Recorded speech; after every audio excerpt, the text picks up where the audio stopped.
Hey everyone, welcome back to the channel. Today, I want to talk about something that so many of us wrestle with, faith. Not the picture perfect, everything is always amazing kind of faith we see on social media, but real, gritty, in the trenches faith. The kind you need when you're staring at a pile of bills you can't pay, when you get a tough diagnosis from the doctor, or when you feel completely lost and alone. We often think faith means we won't have problems, but the Bible shows us something different. Faith isn't the absence of storms, it's the anchor in the middle of them. Think about the disciples in Mark chapter 4. They were in a boat with Jesus himself, and a furious storm came up. They were terrified. They were professional fishermen, yet they thought they were going to drown. They woke Jesus up, screaming, "Teacher, don't you care if we drown?" Doesn't that sound familiar?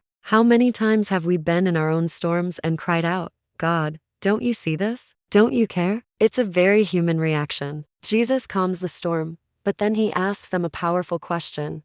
Why are you so afraid? Do you still have no faith? Notice he didn't scold them for being scared. He pointed to the root issue, their lack of faith, not in their own ability to handle the storm, but in his presence with them. They forgot who was in the boat. In our modern lives, our storms might look like financial uncertainty, relationship breakdowns, career setbacks, or mental health struggles. The waves of anxiety and fear can feel just as overwhelming as the Sea of Galilee that day. In those moments, it is so easy to focus on the size of the waves instead of the one who can calm them. Our faith gets tested not when the sea is calm, but when the winds are howling. Let's also look at Abraham. God promised him he would be the father of many nations, but then told him to wait. He and Sarah were old, way past childbearing age. Imagine the doubt, the whispers from neighbors, the years of waiting and seeing nothing happen. Hebrews 11 says, "By faith Abraham, when called to go to a place he would later receive as his inheritance, obeyed and went, even though he did not know where he was going."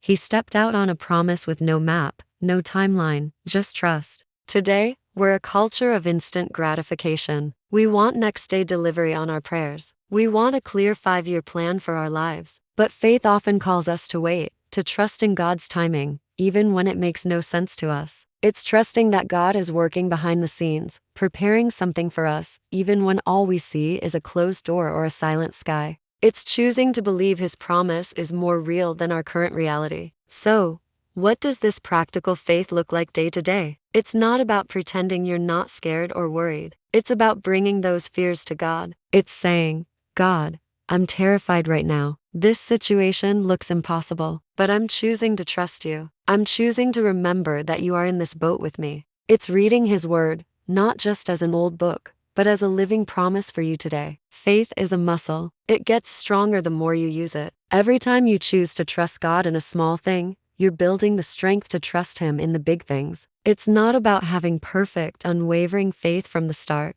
It's about taking the little bit of faith you have, maybe it's just the size of a mustard seed like Jesus said, and planting it in the character of God. So if you're in a storm right now, I want to encourage you. You are not alone. Your struggle is real, but so is your God. Remember who is in the boat with you. Anchor your hope not in the situation changing, but in the unchanging God who is with you through it all. He is faithful, even when we are faithless. Keep holding on.